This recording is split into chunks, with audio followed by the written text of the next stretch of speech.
नमस्कार, जय हिंद। स्वागत है आपका स्टडी लवर्स फैमिली में। और आज का ये वीडियो हम उत्तराखंड एलटी के लिए जो आपका टीचिंग एप्टीट्यूड वाला पोर्शन है, इसमें जो आपका एजुकेशनल साइकोलॉजी है, इसका हम एक टॉपिक डिस्कस कर रहे हैं। ग्रोथ एंड डेवलपमेंट टॉपिक जो है आपका ग्रोथ एंड डेवलपमेंट का टॉपिक है, यानी वृद्धि और विकास हम समझेंगे। और इसके साथ साथ जो कॉग्निटिव डेवलपमेंट के अंदर जीन पियाजे की थ्योरी है वो हम समझेंगे।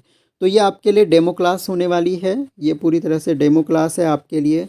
और आगे जो है मैं सोच रहा हूँ कि आपको पूरा कोर्स करवाया जाए एजुकेशनल साइकोलॉजी का, और इसके अलावा टीचिंग एप्टीट्यूड का। उत्तराखंड एलटी के लिए टीचिंग एप्टीट्यूड फ्री कोर्स आपको मिलेगा, लेकिन ये फ्री कोर्स आपको मिलेगा चैनल पर ज्वाइन करने के बाद। आपको चैनल ज्वाइन करना होगा, और चैनल ज्वाइन करवाने का उद्देश्य सिर्फ इतना है ताकि आपको सेपरेट वहाँ पर केवल उत्तराखंड एलटी टीचिंग एप्टीट्यूड अलग से मिले, और एक हम ऐसा ग्रुप बनाए जहाँ पर आपको नोट्स अलग से प्रोवाइड करवाए जा सकें। तो इसमें आपको चैनल की मेंबरशिप लेनी होगी, और मेंबरशिप लेने के लिए आपको मिनिमम 29 रुपीज़ केवल मात्र खर्च करने होंगे।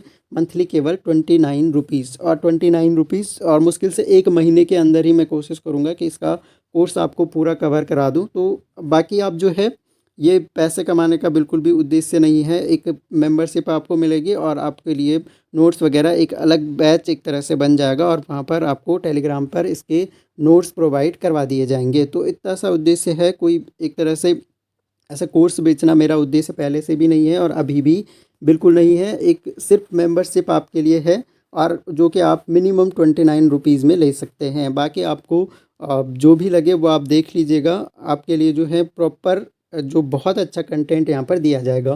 तो शुरू कर लेते हैं हम बिना किसी देरी के। और टेलीग्राम से जुड़ जाइएगा, लिंक डिस्क्रिप्शन में है। किसी भी तरह की क्वेरी अगर आपकी हो तो आप वहाँ पर पूछ सकते हैं। तो शुरू कर लेते हैं।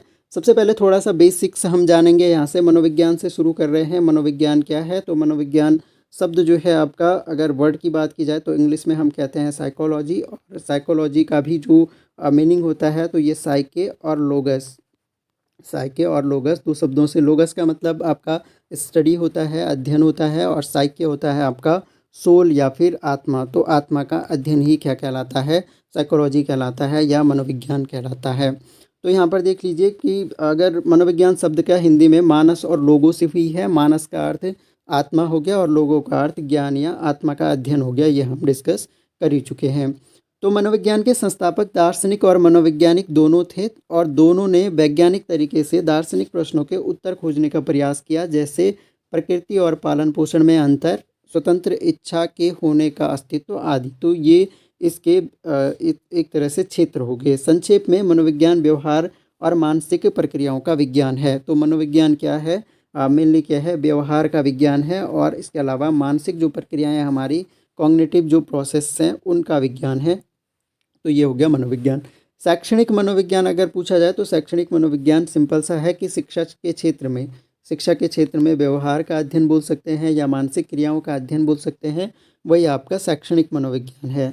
तो इस क्षेत्र का ध्यान शिक्षण के मनोविज्ञान पर है। शैक्षिक मनोविज्ञान अधिक सामान्य प्रकार की समस्याओं में शामिल है, जो तत्काल चिंता का विषय नहीं है। वे स्कूली पाठ्यक्रम प्रेरक कौशल पर कार्य करके छात्रों को स्कूल में सीखने की दक्षता को बढ़ाने के लिए मार्गदर्शन करते हैं।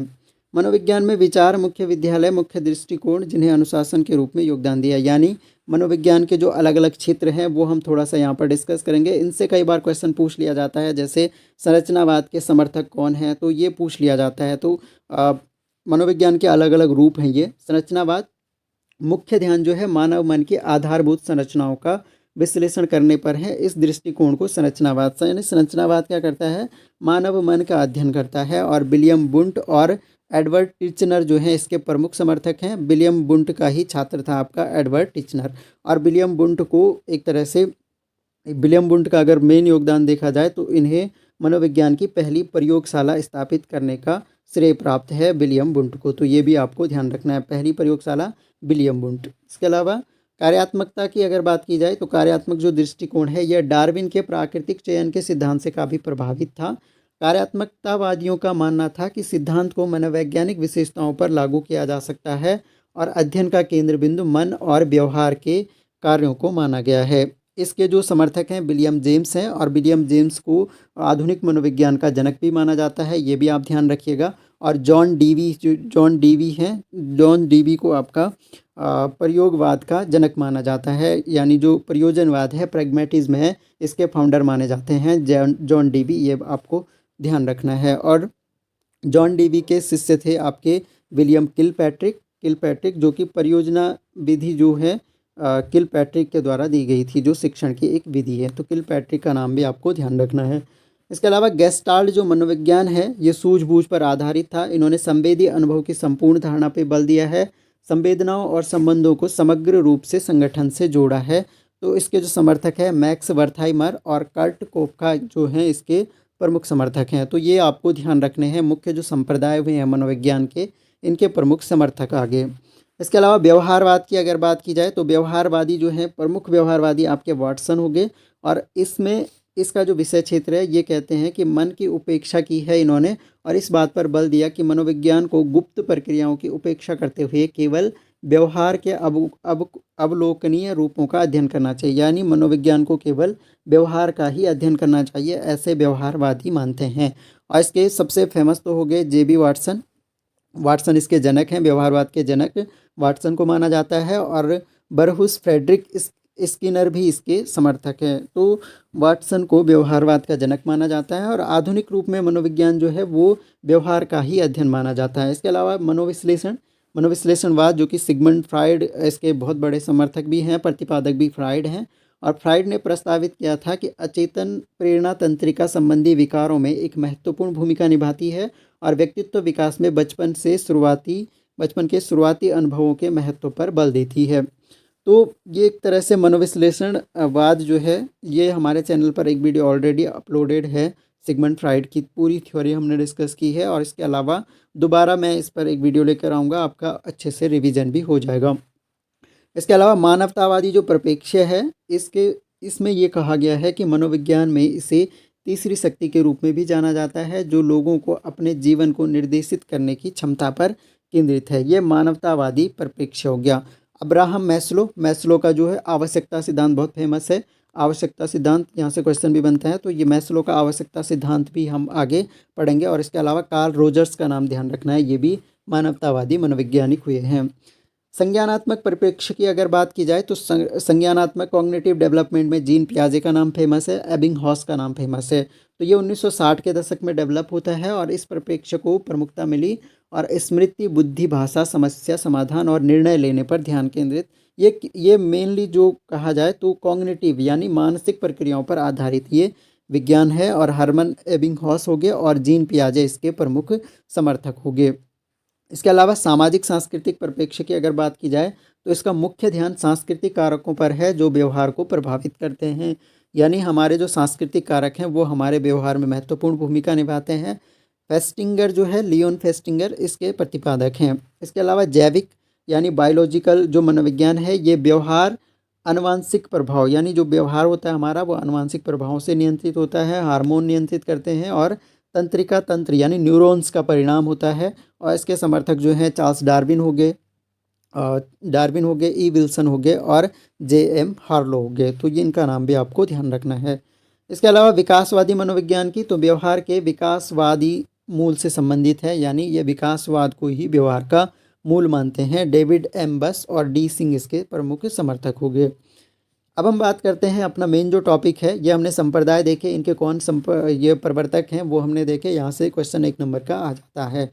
अब हम देख रहे हैं ग्रोथ एंड डेवलपमेंट। तो वृद्धि और विकास बचपन का एक महत्वपूर्ण गुण है। विकास की प्रक्रिया भ्रूण के गर्भाधान से शुरू हो जाती है, और पर्यावरण की स्थिति और उत्तेजना वृद्धि के विकास के पैटर्न को प्रभावित करती है। यानी अब सिंपल सा यहाँ पर एक अंतर समझ लीजिए, जो वृद्धि है, वृद्धि आपकी शुरू हो जाती है, और ये शारीरिक वृद्धि से वृद्धि का मतलब है।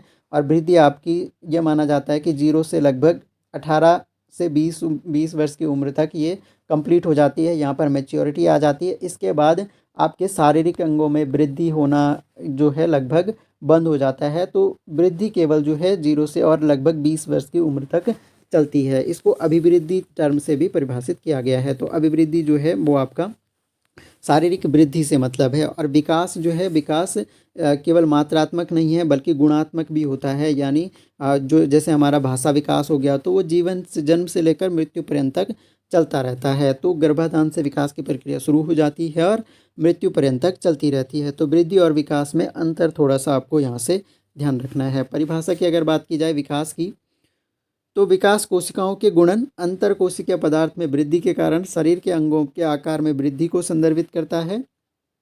इसे इंच सेंटीमीटर किलोग्राम यानी मापा जा सकता है। यह शरीर में मात्रात्मक परिवर्तन का कारण बनता है। प्रत्येक बच्चे के विकास के लिए एक अलग आनुवंशिक क्षमता होती है, यानी जो विकास होता है अलग आनुवंशिक क्षमता होती है प्रत्येक बच्चे के विकास के लिए। विकास शारीरिक परिपक्वता को संदर्भित करता है। यह कौशल जो आपकी स्किल्स हैं वो भी विकास के अंतर्गत आ जाएंगी। कार्य करने की क्षमता में प्रगतिशील वृद्धि है। यह बच्चे के कामकाज में गुणात्मक परिवर्तन का कारण बनता है। विकास के विपरीत विकास का आकलन करना कठिन है, यानी यहाँ पर क्या होना चाहिए, वृद्धि के विकास, यानी वृद्धि का तो हम आकलन कर सकते हैं, मापन कर सकते हैं, लेकिन विकास का आकलन और मापन करना कठिन है। इसके अलावा परिपक्वता शब्द का प्रयोग विकास के पर्याय के रूप में किया जाता है। अब देखिए परिपक्वता का क्या अर्थ है। परिपक्वता बच्चे की आनुवंशिकता के आधार पर क्षमता और उच्च स्तर पर कार्य करने की क्षमता में वृद्धि का कारण बनती है। यानी परिपक्वता मैच्योरिटी जब आती है तो वो क्या होता है कि एक तरह से हमें स्किल के उच्च स्तर पर, स्किल हमारी पूरी तरह से डेवलप हो जाती है और कार्य करने की क्षमता का उच्च स्तर हमें प्राप्त हो जाता है। तो वही हमारा एक तरह से मैच्योरिटी होती है, यानी परिपक्वता होती है। अंतर की अगर बात की जाए वृद्धि और विकास में, तो जैसे कि मैंने बताया कि विकास जो है वो आपका ये आपका वृद्धि हो जाएगा। वृद्धि जो है आपका ये मात्रात्मक होता है, इसको हम माप सकते हैं, और विकास जो है ये गुणात्मक होता है। इसमें विकास हो भी सकता है और नहीं भी, यानी वृद्धि में विकास हो भी सकता है और नहीं भी। यह प्रकृति में एकीकृत होता है। तो विकास जो है प्रकृति में एकीकृत होता है। यह विकास का, हाँ, वृद्धि विकास का एक छोटा सा भाग है और विकास में वृद्धि भी शामिल है। वृद्धि यानी 0 से 18 वर्ष तक की वृद्धि प्लस उसके बाद की जो एज में जो भी परिवर्तन हो रहा है वो सब कुछ विकास के अंतर्गत आ जाएगा। यह सेलुलर है, यानी कोशिका में होने वाली वृद्धि ही अभिवृद्धि है, ये आपको ध्यान रखना है। और यह जो है आपका संगठनात्मक है। यह जीव में होने वाले शारीरिक परिवर्तनों पर निर्भर करता है, यानी भार में वृद्धि, आकार में वृद्धि, ये सब परिवर्तन होते हैं। यह एक जीव में समग्र और प्रगतिशील, यानी भार में वृद्धि भी विकास है, लेकिन उसके साथ साथ जो उसकी हड्डियों में धीरे धीरे मजबूती आती है वृद्धावस्था तक, तो वो सब भी विकास के अंतर्गत आ जाएगा। यह परिपक्वता पर रुक जाती है, यानी मैच्योरिटी एज, जैसे कि मैंने बताया 18 से 20 वर्ष की उम्र तक ये रुक जाती है और यह मृत्यु तक जारी रहती है। इसको सीधे मापा जा सकता है। इसे प्रकृति में व्यक्तिपरक है, किस व्यक्ति का किस लेवल तक डेवलपमेंट होता है, अलग अलग व्यक्ति का अलग अलग होता है। इसके अलावा अब हम थोड़ा सा कारक देख लेते हैं, कौन से फैक्टर्स हैं जो वृद्धि और विकास को प्रभावित करने वाले हैं। तो फैक्टर्स आपके दो मेन फैक्टर्स हैं, एक तो हेरिडिटी हो गया और एनवायरनमेंट हो गया, यानी आपका आनुवंशिकता हो गई और आपका पर्यावरण हो गया। तो आनुवंशिकता और पर्यावरण मुख्य रूप से एक तरह से प्रभावित करते हैं। तो सबसे पहले अगर हम आनुवंशिकता की बात करें, हेरिडिटी की बात करें, तो आनुवंशिकता ये माना जाता है कि जो हमारा जीन ट्रांसफ़र होता है एक पीढ़ी से दूसरी पीढ़ी में, ये माना जाता है कि जो भी हम होते हैं, आप जीवन में जो कुछ बन रहे हैं वो जीन्स पर निर्भर करता है। यानी अगर आपके जीन्स जो हैं इंटेलेक्चुअल पर्सन्स के हैं, आपके पेरेंट्स खूब इंटेलेक्चुअल हैं, अच्छे इंटेलिजेंट लोग हैं, तो उनके बच्चे भी अधिकतर अच्छे इंटेलिजेंट होते हैं। तो आपको जीवन में क्या बनना है ये आपकी हेरिडिटी काफ़ी हद तक डिसाइड कर लेती है। तो इसके अलावा इस हेरिडिटी से अगर आपकी आनुवंशिक रूप से बच्चे बहुत अच्छी बुद्धि लब्धि के हैं, बहुत अच्छे आईक्यू के हैं, लेकिन उनको बहुत अच्छा पर्यावरण नहीं मिल पा रहा है, तो कुछ हद तक पर्यावरण भी हमारी एक तरह से विकास को प्रभावित करता है और वृद्धि को भी प्रभावित करता है। अगर सही एनवायरनमेंट नहीं मिल पा रहा है, सही पालन पोषण नहीं मिल पा रहा है, तो बच्चा कुपोषित हो जाएगा और विकास उसका मंद हो जाएगा। तो हेरिडिटी और एनवायरनमेंट दोनों का ही प्रभाव होता है विकास के अंतर्गत। चलिए आगे समझ लेते हैं। तो आनुवंशिक कारकों की अगर बात की जाए, आनुवंशिकता एक व्यक्ति के आनुवंशिक संगठन को संदर्भित करती है जो गर्भाधान के दौरान स्थापित होती है, यानी माता पिता के जो कैरेक्टर्स हैं वो बच्चों में आ जाते हैं। यह मनुष्यों की संपत्ति है जिसके कारण संतानों में उसके माता पिता या पूर्वजों के स्वभाव और लक्षण आ जाते हैं। इसके अलावा पर्यावरणीय कारक की अगर बात की जाए, तो पर्यावरण और आनुवंशिकता का आपस में गहरा संबंध है। प्रत्येक व्यक्ति में एक जीन होता है जो शारीरिक, मानसिक और जैव रासायनिक क्षमता को निर्धारित करता है। पर्यावरणीय प्रभावों के कारण इस क्षमता तक नहीं पहुंचा जा सकता। यानी अगर पर्यावरण आपका सकारात्मक नहीं है, अच्छा एनवायरनमेंट नहीं है, तो आपकी जो क्षमता है, जो योग्यता है, आप वहां तक भी नहीं पहुंच पाते हैं। पर्यावरण जन्मजात क्षमताओं के विकास को प्रभावित करता है और पर्यावरण इस क्षमता को एक सीमित सीमा तक ही अनुकूल या प्रतिकूल रूप से प्रभावित करता है। यानी एक सीमित क्षमता तक, यानी जो आईक्यू अगर अच्छा है तो उसको एक सीमित क्षमता तक अगर नकारात्मक पर्यावरण मिल मिल गया तो उतना डेवलप नहीं हो पाएगा, और सकारात्मक मिल गया तो थोड़ा सा प्रभाव उसका पर्यावरण का पड़ेगा। इसके अलावा अन्य जो कारक होते हैं उसमें आपका अन्य कारक जैसे आपके आसपास का माहौल हो गया, सांस्कृतिक कारक हैं, आप किस संस्कृति में हैं, किस तरह के एटमॉस्फेयर में आपका जन्म हुआ है, इसमें आपका विकास के मनोवैज्ञानिक यानी भावनाओं का योगदान, आप किस घर परिवार में रह रहे हैं, आपके घर परिवार में अगर ज़्यादा लड़ाई झगड़ा की संभावनाएं रहती हैं तो वहाँ पर आपका जो मनोवैज्ञानिक विकास वो ठीक से नहीं हो पाएगा, तो ये भी आपके वृद्धि और विकास को प्रभावित करने वाला है। इसके अलावा सामाजिक रूप से आप कैसे समाज में रह रहे हैं, सांस्कृतिक पृष्ठभूमि आपकी क्या है, इन सब का वृद्धि और विकास पर प्रभाव पड़ता है। आनुवांशिक संगठन का एक अलग लेकिन सीमित योगदान होता है, इसलिए जन्मजात क्षमताएं पर्यावरणीय कारकों से प्रेरित होती हैं। तो ये बातें आपको ध्यान रखनी है। थोड़ा सा हम विकास की अवस्थाएं देख लेते हैं। तो विकास की जो अवस्थाएं हैं, सबसे पहली जो अवस्था है ये पेरेंटल पीरियड है। पेरेंटल पीरियड यानी वो शुरुआती फेज है, यानी इसको हम जो है गर्भावस्था का काल भी कह सकते हैं।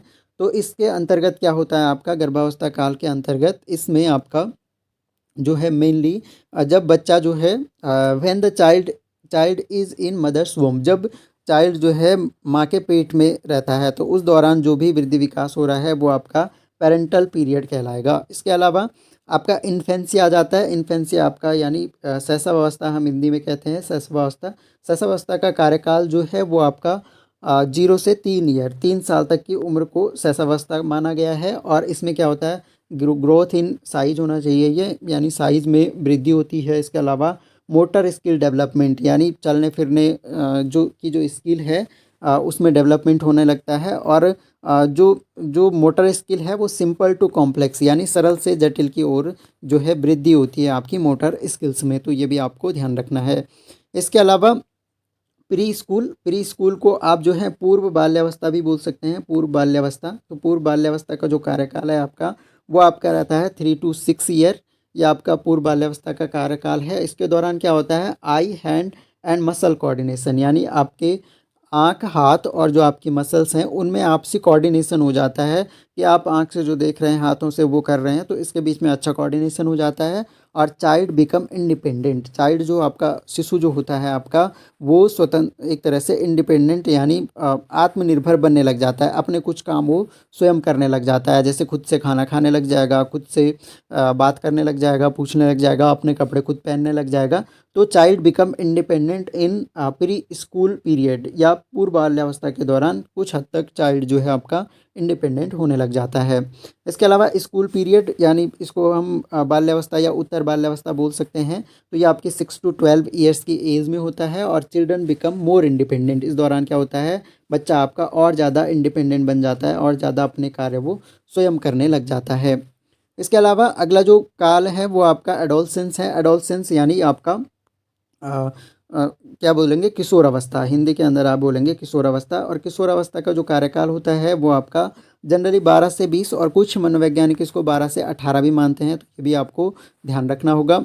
तो इसमें क्या होता है आपका अटेन प्यूबर्टी यानी आपकी मेच्योरिटी आ जाती है, प्यूबर्टी आ जाती है और रैपिड साइकोलॉजिकल डेवलपमेंट होता है। इस दौरान आपके रैपिड साइकोलॉजिकल डेवलपमेंट होते हैं एक तरह से। जैसे लड़का है तो लड़के में एक तरह से पुरुषोचित लक्षण दिखने लग जाते हैं। तो रैपिड साइकोलॉजिकल डेवलपमेंट यहाँ पर आपके हार्मोन्स न्यूरॉन्स का भी डेवलप होने लग जाते हैं, तो हार्मोन्स का प्रभाव ज़्यादा होने लग जाता है। लड़के में पुरुषों जैसे लक्षण आने लग जाते हैं, लड़कियों में स्त्रियों जैसे लक्षण, और संतान उत्पन्न करने के योग्य इस दौरान हो जाते हैं। तो साइकोलॉजिकल डेवलपमेंट काफ़ी हद तक, और उनका जो है एक तरह से साइकोलॉजिकल प्रेशर भी उनमें आ जाता है कि इस दौरान वो अब बड़े होने लग जाते हैं। इसके अलावा एडल्टहुड जो है आपका, इसके बाद की जो अवस्था है वो एडल्टहुड हो गई आपकी 20 से और 65 और उससे ऊपर तक, मृत्यु तक एक तरह मान सकते हैं। इस दौरान क्या होता है, strength energy characterise this stage, इस स्टेज में आपकी स्ट्रेंथ बढ़ती है, एनर्जी बढ़ती है और कैरेक्टराइज होती है इस स्टेज में। तो ये हमने थोड़ा-सा वर्गीकरण पढ़ा, पूरा आपका जो विकास की अवस्थाएँ हैं, अलग-अलग अवस्थाओं में क्या लक्षण होते हैं, ये सारे आपको ध्यान रखने हैं, यहाँ से क्वेश्चन आपके बन सकते हैं। चलिए, तो अब हम अगला टॉपिक डिस्कस कर रहे हैं, इसमें हम विकास के सिद्धांत देखेंगे। विकास के कुछ सिद्धांत होते हैं जो सभी व्यक्तियों पर लागू होते हैं। सबसे पहला, विकास में परिवर्तन शामिल है, यानी विकास जो है जीवन पर्यंत चलता रहता है और इस दौरान हमारे शारीरिक, मानसिक, बौद्धिक अलग-अलग तरह के परिवर्तन होते हैं। जैसे वज़न बढ़ता है, लंबाई बढ़ती है, स्किल में वृद्धि होती है, इंटेलिजेंस जो आपकी एक तरह से एक्सपीरियंस, अनुभव बढ़ते हैं और आपकी योग्यताएँ बढ़ती हैं, क्षमताएँ बढ़ती हैं। तो विकास परिवर्तनशील होता है। इसके अलावा विकास एक निश्चित पैटर्न का पालन करता है या निश्चित अनुक्रम का पालन करता है। प्रत्येक व्यक्ति में विकास की दर अलग-अलग होती है और एक समान अनुक्रम पर, एक समान पैटर्न, एक समान दिशा का अनुसरण करता है। जैसे विकास हमेशा सिर से पैर की ओर होता है। पहले सिर का विकास होता है, फिर पूरे शरीर का विकास होता है। तो यही है, जैसे मस्तिष्क का अधोन्मुखी क्रम। तो यहाँ पर देखिए, इसका अर्थ है कि विकास सिर से पैर की ओर आगे बढ़ता है, अर्थात व्यक्ति सिर से नीचे की ओर बढ़ने लगता है। समीप दूराभिमुख अनुक्रम जो है, अर्थात विकास शरीर के मध्य भाग से बाहरी भाग की ओर होता है, यानी रीढ़ की हड्डी पहले विकसित होती है और फिर बाहर की हड्डियां विकसित होती हैं। विकास सामान्य से विशिष्ट की ओर होती है, यानी प्रसव पूर्व जन्म से पहले विकास और प्रसवोत्तर जन्म के बाद जीवन की सभी अवस्थाओं में बच्चे का विकास सामान्य से विशिष्ट की ओर होता है। यानी पहले हमेशा सामान्य गतिविधियां सीखी जाएंगी, फिर विशिष्ट गतिविधियां सीखी जाएंगी। पहले सामान्य चीज़ें, हम चलना फिरना, बोलना, हंसना खेलना, ये सारी चीज़ें सीखते हैं, फिर कोई विशिष्ट स्किल सीखते हैं। जैसे आप जो है लिखना सीख गए, यानी कहानीकार बन गए, कहानियाँ लिखना, कविताएँ लिखना, तो ये आपकी विशिष्ट स्किल हैं। तो विकास हमेशा सामान्य से विशिष्ट की ओर होती है। और इसके अलावा विकास जो है आपका सह सहसंबंध होता है, यानी कोऑर्डिनेटेड होता है। कोऑर्डिनेटेड का मतलब क्या है कि शारीरिक विकास अच्छा हो रहा है तो आपका मानसिक विकास भी अच्छा होगा, भावनात्मक विकास अच्छा होगा। तो सारे ही विकास आपस में सहसंबंधित होता है। अगर एक पक्ष अच्छा विकसित हो रहा है, अगर आपको अच्छा पोषण मिल रहा है, शारीरिक विकास अच्छा हो रहा है, तो आपका मानसिक भावनात्मक विकास भी अच्छा होगा। तो यानी शारीरिक रूप से स्वस्थ व्यक्ति का मानसिक भावनात्मक स्थिति भी अच्छी होती है। बच्चा का एकीकृत संपूर्ण विकसित होता है। तो ये बातें आपको ध्यान रखनी है। विकास अनुमानित है। हाँ, विकास बिल्कुल अनुमानित है, इसकी दर निश्चित नहीं है। हम अनुमान लगा सकते हैं कि कितना बड़ा होगा या फिर कितना इंटेलिजेंट हो सकता है। तो ये अनुमानित एक तरह से होता है विकास, एक फिक्स वैल्यू हमारे पास नहीं है। विकास शरीर के विभिन्न अंगों के लिए अलग-अलग दरों पर होता है, यानी अलग-अलग अंगों का जो विकास है वो अलग-अलग दरों पर होता है। कुछ अंगों में तीव्र गति से विकास हो सकता है, जबकि कुछ अंगों में धीमी गति से हो सकता है। इसके अलावा विकास चरणबद्ध रूप से आगे बढ़ता है। तो विकास हमेशा चरणबद्ध रूप से आगे बढ़ता है, यानी अंतर होता है, व्यक्तियों में अंतर होता है और चरणबद्ध रूप से स्टेप बाय स्टेप आगे बढ़ता है। एकदम डायरेक्ट नहीं होता है कि एकदम जो है आपने जो है आज ही पेन पकड़ना सीखा और आज ही आप कहानी लिख रहे हैं। तो चरणबद्ध रूप से विकास होता है। प्रारंभिक विकास बाद के विकास से अधिक महत्वपूर्ण है। हाँ, जो शुरुआती विकास है, यानी जैसे इन्फेंसी में है, शैशवावस्था में है, उस दौरान अगर बच्चे का अच्छा पालन पोषण हो रहा है, सामाजिक भावनात्मक माहौल उसे अच्छा मिल रहा है, तो उसके भविष्य के विकास पर भी उसका प्रभाव पड़ेगा। विकास निरंतर है, यानी ये हम पढ़ ही चुके हैं कि विकास कभी न रुकने वाली प्रक्रिया है, जो गर्भावस्था से शुरू होकर मृत्यु पर्यंत तक चलती रहती है। गति में अंतर हो सकता है, लेकिन हमेशा चलती रहती है। विकास में व्यक्तिगत अंतर है, बिल्कुल व्यक्तिगत अंतर है। प्रत्येक व्यक्ति का विकास अलग-अलग होता है। किसी व्यक्ति को एक तरह से अच्छे जीन मिले हैं तो वो अच्छा इंटेलिजेंट हो जाता है, किसी को नहीं मिले हैं तो वो अच्छा इंटेलिजेंट नहीं हो पाता है। अलग-अलग स्वास्थ्य की स्थिति हो सकता है कि बीमारियां भी आपको इनहेरिट मिली हों, एक तरह से आनुवंशिक रूप से मिली हों, तो उससे भी आपका विकास प्रभावित होगा। विकास परिपक्वता और सीखने का उत्पाद है, यानी मैच्योरिटी लेवल और कितना आप सीख रहे हैं उसका जो प्रोडक्ट होगा वही आपका विकास है। यानी जैसे उदाहरण के लिए रेंगना, लुढ़कना और फिर चलना परिपक्वता के साथ आता है। जैसे आप परिपक्व होंगे तो आप चलना सीखेंगे। परिपक्वता व्यक्ति के विकास की सीमा निर्धारित करती है। यह इंगित करता है कि आनुवांशिक विन्यास में सीमाओं होने के कारण सीखने को प्रोत्साहित किए जाने पर भी विकास एक निश्चित स्तर से आगे नहीं बढ़ सकता। इसका मतलब सीधा ये है कि अगर आईक्यू लेवल किसी का कम है और यानी जीन्स उसके अच्छे नहीं हैं, तो कितना भी अच्छा उसको आप प्रोत्साहित कर लें तो वो बहुत आगे नहीं जा सकता है। यानी अनुवांशिक सीमाएँ, जैसे कि मैंने बताया कि हम जो भी बनते हैं वो हमारे जीन्स पर निर्भर करता है। तो अगर जीन्स में हमारी सीमाएँ हैं तो हम बहुत आगे नहीं बढ़ सकते हैं, फिर आप कितना भी अच्छा वातावरण दे दो।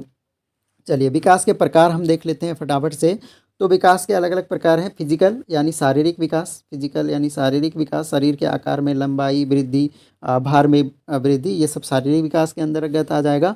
कॉग्निटिव का संबंध जो है आपका, ये संज्ञानात्मक विकास है। संज्ञानात्मक विकास का संबंध आपका मानसिक प्रक्रियाओं से है। इसमें आपका तर्क करने की शक्ति आ गई, एक तरह से तर्क करने की क्षमता आ गई, प्रत्यक्षीकरण, आपके जो भी मानसिक प्रक्रियाएं हैं वो सारी चीज़ें आ जाएंगी आपके कॉग्निटिव डेवलपमेंट के। इसके अलावा सोशियो इमोशनल यानी सामाजिक, समाज में आप किस तरह से अपना एक तरह से समायोजन कर पा रहे हैं, वो आपके सामाजिक विकास के अंतर्गत आ जाएगा। और इमोशनल यानी भावनात्मक विकास, यानी आपकी भावनाएं, आपका भावनाओं पर किस हद तक नियंत्रण है, कितना आप छोटी छोटी बातों से इमोशनल हो जाते हैं या बहुत ज़्यादा एक तरह से हाइपर हो जाते हैं। ये सारी चीज़ें, क्रोध, भय, ये सारी चीज़ें आपके इमोशनल डेवलपमेंट के अंतर्गत आ जाएंगी। इसके अलावा लैंग्वेज यानी भाषाई विकास, और भाषाई विकास भी इसका एक टाइप है जो कि हमारा होता रहता है, जन्म से लेकर मृत्यु तक आपका भाषाई विकास होता रहता है।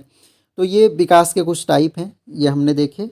अब हम बात करते हैं संज्ञानात्मक विकास, और इसके साथ का जो हमारा मेन टॉपिक है ये भी हम डिस्कस कर लेंगे, जीन पियाजे की थ्योरी, क्योंकि जीन पियाजे की थ्योरी का सीधा संबंध है आपके कॉग्निटिव डेवलपमेंट से। और संज्ञान का अर्थ है आपका अनुभूति सीखने, यानी आप जो फील करते हैं, किसी भी चीज़ को फील करते हैं, अनुभूति होना, समझने, प्रेरणा, प्रतिधारण, एक आंतरिक प्रक्रिया, ये सब आपके संज्ञानात्मक विकास के अंतर्गत आता है। इसके अलावा मैंने बताया तर्क करना, प्रत्यक्षीकरण करना, ये सब आपके संज्ञान का ही कार्य है, कॉग्निशन का कार्य है। मन व्यापक और जटिल होता है, जिसमें घटना एवं प्रतिक्रियाएं समाहित हो जाती हैं। एक जीव का मुख्य केंद्रीय भाग हमारा मस्तिष्क है और पर्यावरण द्वारा पारस्परिक रूप से परिवर्तित होता है। संज्ञानात्मक मनोवैज्ञानिक गैर अवलोकन योग्य प्रक्रियाओं को सीखने में शामिल मानसिक घटनाओं, अब देखिए कौन कौन सी मानसिक घटनाएं, जैसे स्मृति आ गई, सोच आ गई, धारणा आ गई, भावनाओं, लक्ष्यों, वही तर्क वगैरह, ये सब कुछ आपके संज्ञानात्मक विकास के अंतर्गत आ जाएगा। चलिए, अब पढ़ते हैं जीन पियाजे का सिद्धांत। तो जीन पियाजे का सिद्धांत वैसे अपने चैनल पर ऑलरेडी अपलोडेड है, वो भी आप वीडियो देख सकते हैं। तो उसमें भी आपको कुछ कॉन्सेप्ट मिल जाएंगे। इसके अलावा थोड़ा सा हम यहाँ पर ठीक से समझ लेते हैं। पियाजे का अवस्था सिद्धांत संज्ञानात्मक विकास का वर्णन करता है। और संज्ञान क्या है, वही आपकी स्मृति हो गई, तर्क करने की क्षमता हो गई, ये सारी चीज़ें आपके संज्ञान के अंतर्गत आ जाएंगी। पियाजे के अनुसार प्रारंभिक संज्ञानात्मक विकास में क्रियाओं पर आधारित प्रक्रियाएं शामिल होती हैं, जो बाद में मानसिक क्रियाओं में परिवर्तन के रूप में विकसित होती हैं। देखो, पियाजे के अनुसार जो मस्तिष्क की संरचना है वो स्कीमा कहलाती हैं। यहाँ से क्वेश्चन बनता है कि पियाजे के अकॉर्डिंग स्कीमा क्या है। तो मस्तिष्क की संरचनाएं जो हैं वो स्कीमा है, और ये क्या करती है कि मूल तत्वों का एक अमूर्त प्रतिनिधित्व करती हैं। तो जो मूल तत्व होते हैं उनका अमूर्त प्रतिनिधित्व करती हैं स्कीमा। तो स्कीमा एक तरह की क्या हो गई, बौद्धिक संरचनाएं हैं जो घटनाओं, अवधारणाओं को व्यवस्थित करती हैं। यानी जो भी हमने घटनाएं देखी हैं या जो कॉन्सेप्ट सीखे हैं, उनको जो भी आप ये सुन रहे हैं अभी, साइकोलॉजी के ये टर्म जो आप सुन रहे हैं, इनको आपकी जो बौद्धिक संरचना है वो कहीं ना कहीं व्यवस्थित कर रही है। तो वही आपकी क्या है, उन्हीं को स्कीमा कहते हैं, क्योंकि उन्हें एक व्यक्ति द्वारा उनकी सामान्य विशेषताओं के अनुसार समूहों में माना जाता है। तो प्रत्येक व्यक्ति अपनी क्षमता अपने जीन्स के अकॉर्डिंग, जैसे स्कीमा सबने सुना, और आपकी बौद्धिक संरचनाएं उन्हें किस हिसाब से व्यवस्थित करती हैं इन घटनाओं को या इन कॉन्सेप्ट को, वो आपकी क्षमता पर निर्भर करती है। प्रत्येक व्यक्ति की ये जो स्कीमा है ये अलग अलग हैं। किसी की व्यवस्थित करने की क्षमता बहुत ज़्यादा है, एक बार सुनने पे डायरेक्ट कैच कर लेते हैं, किसी को 2-3 बार रिवीजन करना पड़ता है। तो अलग अलग व्यक्ति की स्कीमा यानी जो बौद्धिक संरचनाएं हैं वो अलग अलग प्रकार की हैं। तो संज्ञानात्मक विकास जो है, जो दो सामान्य सिद्धांतों से प्रभावित होता है। पहला, पियाजे ने बताया संगठन। संगठन क्या है, विभिन्न प्रक्रियाओं का एक प्रणाली में एकीकरण शामिल है। यानी जैसे हमने बहुत सारी प्रक्रियाएं सीखी, हमने बोलना सीखा, चलना सीखा, और एक तरह से बहुत सारी चीज़ें हमने एक साथ सीखी, लेकिन उनमें एक संगठन होता है। कहीं पर हमें एक साथ करने की ज़रूरत है, बोलना भी, लिखना भी, और कुछ ड्रॉ करना भी, तो ये सब में एक साथ करने की ज़रूरत है। तो ये संगठन ही कहलाता है, जो सारी चीज़ें हमने सीखी हुई हैं और उनका हम एक साथ प्रयोग कर पा रहे हैं। तो विभिन्न प्रक्रियाओं का एक प्रणाली में एकीकरण शामिल है संगठन में, यानी संगठन भी एक तरह से हमारी बौद्धिक प्रक्रियाएं हैं। जैसे हमने बहुत सारी चीज़ें सुनी पढ़ी, तो उनका एक संगठन बना हुआ है हमारे मस्तिष्क के अंदर। तो ऐसे ही अनुकूलन है। अनुकूलन में क्या होता है, यह बच्चों को नई संरचनाएं बनाने में सहायता करता है। इसमें दोनों दो चीज़ें शामिल हैं। दो चीज़ें हम समझेंगे। पहले तो अनुकूलन समझिए, एडप्टेशन हम अंग्रेजी के अंदर कहते हैं कि हमें नई परिस्थिति मिलती है और हम उसके अकॉर्डिंग खुद को ढाल लेते हैं, तो वही अनुकूलन है आपका। तो ऐसे ही हमारे मानसिक क्रियाओं के लिए हैं कि कोई हम नई चीज़ सुन रहे हैं, जैसे जब हम पहली बार काउंटिंग सुनते हैं 1 2 3 4, तो हम उसके साथ अनुकूलन धीरे धीरे बिठा पाते हैं। तो अनुकूलन दो प्रकार से व्यक्ति करता है, एक तो वो आत्मसात कर लेता है, दूसरा वो समायोजन करता है। तो जो एडाप्टेशन मैं बोल रहा हूँ, दूसरी घटना, तो आत्मसात करना मतलब कोई भी वस्तु या अवधारणा या कोई भी कॉन्सेप्ट हमने सीखा और उसको हमने ठीक वैसे ही अपना लिया एक तरह से, यानी अवधारणा या अनुभव को स्कीमा के मौजूद समूहों में शामिल करने की प्रक्रिया। जैसे हमने सुना कि जो है सड़क में हमेशा बाएं चलना चाहिए, तो हमने उसे ठीक उसी रूप में अपना लिया, तो उससे बोलते हैं कि हमने आत्मसात कर लिया। अब हम कभी भी सड़क पे दाईं ओर नहीं चल रहे हैं, तो ये आत्मसात करना हो गया। या किसी का कोई गुण हमने देखा कि हमें जो है कुछ ऐसी क्रियाएं नहीं, क्रोध नहीं करना है, तो वही सीख लिया, तो आत्मसात करना उसको कहेंगे। इसके अलावा समायोजन करना, समायोजन वह प्रक्रिया है जिसके माध्यम से बच्चा नई स्थिति अवधारणा को प्रतिबंधित करने के लिए अपने कार्यों को बदलता है, यानी एडॉप्टेशन करना है। जैसे हम अगर कहीं पर जा रहे हैं, वहाँ पर बहुत ठंडा बर्फ़ गिर रही है, तो वहाँ पर हमें रहने के लिए अपनी क्रियाओं को और अपने जैसे बहुत गर्म कपड़े पहनने पड़ेंगे, आग का सहारा लेना पड़ेगा, तो हम क्या कर रहे हैं, अडॉप्ट कर रहे हैं खुद को उस परिस्थिति में, तो वो समायोजन करें। यानी दो तरीक़ों से अनुकूलन किया जा सकता है, या तो चीज़ों को ज्यों का त्यों अपना लो, आत्मसात करना, और या फिर उन चीज़ों के साथ समायोजित होना सीख लो। तो आत्मसात और समायोजन के बीच जो सामंजस्य है, इस स्थिति को संतुलन कहा जाता है और ये जीवन के लिए बहुत आवश्यक है। अब आइए, अब हम देखते हैं पियाजे के अकॉर्डिंग संज्ञानात्मक विकास की अवस्थाएं। तो संज्ञानात्मक विकास की जो अवस्थाएं हैं, यहाँ पर ठीक से समझना है, क्योंकि क्वेश्चन आपके यहीं से आएंगे।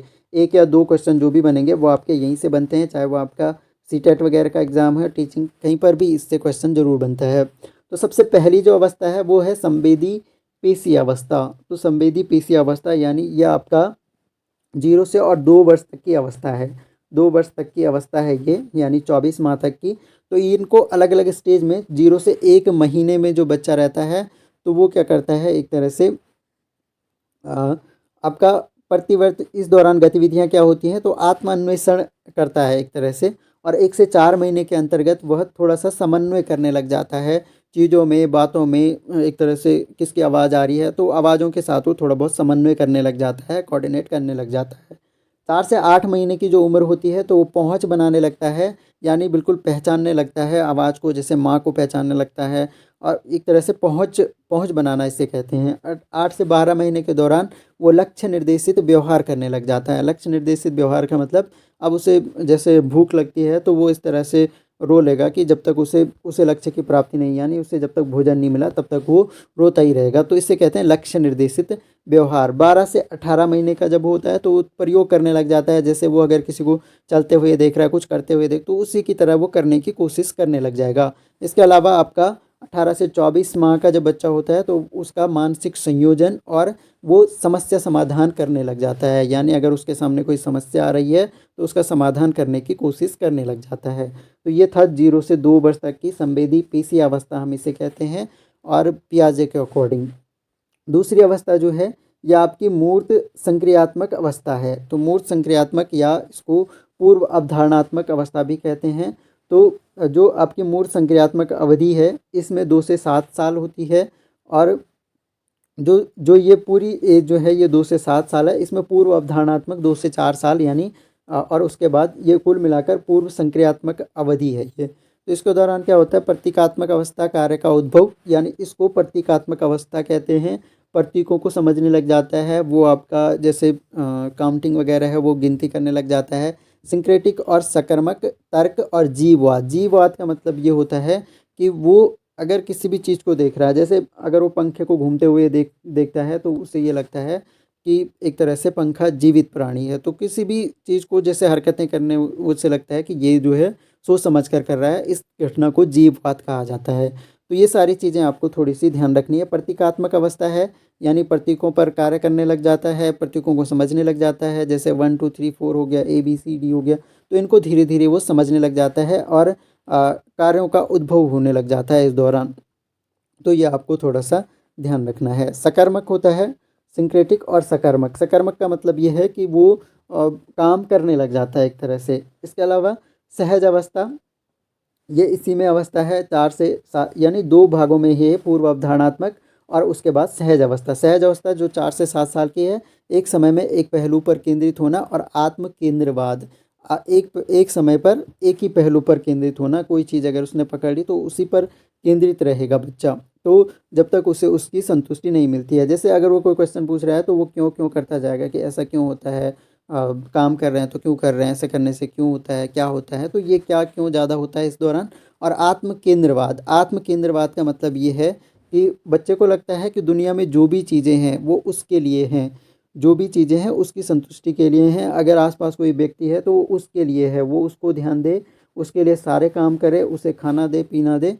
तो आत्म केंद्रवाद का मतलब ये है कि वो स्वयं को ही सर्वे सर्वा समझता है और सारी चीज़ें उसके इर्द गिर्द घूम रही हैं, यानी सब पर उसी का अधिकार है, सब लोग उसके लिए हैं, आसपास की चीज़ें सब उसके लिए हैं, तो इसको कहते हैं आत्म केंद्रवाद। इसके अलावा अगली जो अवस्था है वो मूर्त मूर्त संक्रियात्मक अवस्था है। ये 7 से 11 वर्ष की अवधि है। मूर्त समस्याओं पर लागू, यानी जो प्रत्यक्ष रूप से अगर कोई चीज़ देख ली तो उस पे लागू होता है। तार्किक क्रियाएं इस दौरान होने लग जाती हैं। विकेंद्रीकरण वो करने लग जाता है, यानी एक तरह से चीज़ों को अलग अलग करने की क्षमता उसमें आ जाती है। संरक्षण अनुक्रम आ जाता है, अंकन ये वगैरह गुण वो सीख जाता है। और औपचारिक संक्रियात्मक अवस्था 11 वर्ष से ऊपर की आयु जो है औपचारिक संक्रियात्मक अवस्था है। यहाँ पर पूरी तरह से मानसिक विकास हो जाता है। काल्पनिक निगमनात्मक तर्क करने लग जाता है, यानी जो आपका तथ्यों से उदाहरणों की ओर, उदाहरणों से तथ्यों की ओर। अमूर्त सोच, यानी अमूर्त सोच करने लग जाता है। जैसे हम अमूर्त सोच कर लेते हैं कि जो स्पेस है वो ऐसा होगा, तो ये अमूर्त सोच करने की योग्यता हो जाती है। तर्क करने की कौशल की विविधता आ जाती है। अलग अलग कौशल हम जो हैं अलग अलग कौशल सीख जाते हैं। बहुत सारे सिंगर भी बन जाते हैं, लेखक भी बन जाते हैं, तो अलग अलग कौशल डेवलपमेंट इस दौरान हो जाता है। तो संवेदी पेशी अवस्था इस सारणी के अनुसार अलग अलग अवस्था में व्यवस्थित किया गया है। तो पहली अनैच्छिक क्रिया अवस्था, जो कि 0 से 2 वर्ष की ये आयु है। पहली अनैच्छिक क्रिया अवस्था एक एक माह तक की। तो पियाजे ने कहा है कि इस बच्चा जो है चूसने देखने जैसी जन्मजात सजगता को करने लगता है। इसके अलावा प्राथमिक परिपत्र प्रक्रियाएं, इस दौरान क्या होता है, 1 से 4 महीने के बीच की अवस्था है। बच्चा अपनी खुद की एक क्रिया पर कार्य करता है, जो एक उद्दीपन के रूप में कार्य करता है, उसी क्रिया के साथ प्रतिक्रिया करता है। तो एक तरह से एक क्रिया के रूप में कार्य, जैसे उसे अगर कोई बेडशीट है उस पर कोई चित्र दिखाई दे तो उसको पकड़ने की कोशिश करता रहेगा, तो एक ही क्रिया पे कार्य करता है। माध्यमिक परिपत्र प्रतिक्रियाएं, इस दौरान बच्चा दुनिया पर अधिक केंद्रित हो जाता है और पर्यावरण की प्रतिक्रिया शुरुआत करने के लिए जानबूझकर एक क्रिया को दोहराना शुरू कर देता है। तो ये आपका हो गया माध्यमिक परिपत्र, जो कि 4 से 8 महीने की अवस्था है। पहली अवस्था सबसे इम्पोर्टेंट है, इसका वर्गीकरण पियाजे ने अलग अलग वर्गों में किया है। माध्यमिक प्रतिक्रियाओं का समन्वय जो है 8 से 12 महीने की है। आवश्यक विषय पर स्पष्ट रूप से ध्यान केंद्रित करने को विकसित करता है और प्रतिक्रियाएं अधिक समन्वित और जटिल हो जाती हैं। तो अब जो उसकी प्रतिक्रियाएं हैं वो ज़्यादा समन्वित हो जाती हैं और जटिल हो जाती हैं, यानी इस दौरान जो जिद्दीपन है वो बच्चे में ज़्यादा आ जाता है, तो जटिल कहा गया है। तृतीयक परिपत्र जो प्रतिक्रियाएं हैं ये 12 से 24 महीने उप अवस्था के दौरान परीक्षण और त्रुटि प्रयोग की अवधि शुरू करते हैं, यानी प्रयोग और एक तरह से त्रुटि और भूल का सिद्धांत यहाँ पर बच्चे पर लागू हो जाता है। जैसे अगर उससे किसी चीज़ से नुकसान होता है या कोई व्यक्ति उसे डरा देता है, थप्पड़ मार देता है, तो दोबारा उस व्यक्ति के पास जाने से वो कतराने लग जाता है। इसके अलावा प्रारंभिक प्रतिनिधि विचार जो है ये अंतिम संवेदी पेशीय उपावस्था है। इस दौरान क्या होता है, दुनिया की घटनाओं और वस्तुओं का प्रतिनिधित्व करने के लिए प्रतीक विकसित करना शुरू करते हैं। अब जो है दूसरी अवस्था पूर्व संक्रियात्मक अवस्था, 2 से 7 वर्ष, वैसे हम समझ ही चुके हैं, लेकिन इसमें क्या होता है, बच्चा मानसिक प्रतिनिधित्व विकसित करने में सक्षम होता है और दिखावा करने में सक्षम होता है और प्रतीकों का उपयोग की दिशा में अगला चरण है। भाषा का विकास इस काल की विशेषता है। भाषा का विकास जो है आपका पूर्व संक्रिया, पूछा जाता है कि पियाजे के अनुसार भाषा का विकास किस काल की विशेषता है, तो पूर्व संक्रियात्मक अवस्था की विशेषता है। और पियाजे ने नोट किया कि अन्य लोगों के दृष्टिकोण को अनुभव करने में असमर्थ हैं, जिन्हें उन्होंने अहम केंद्रवाद कहा। अहम केंद्रवाद या आत्म केंद्रितावाद ये वही है।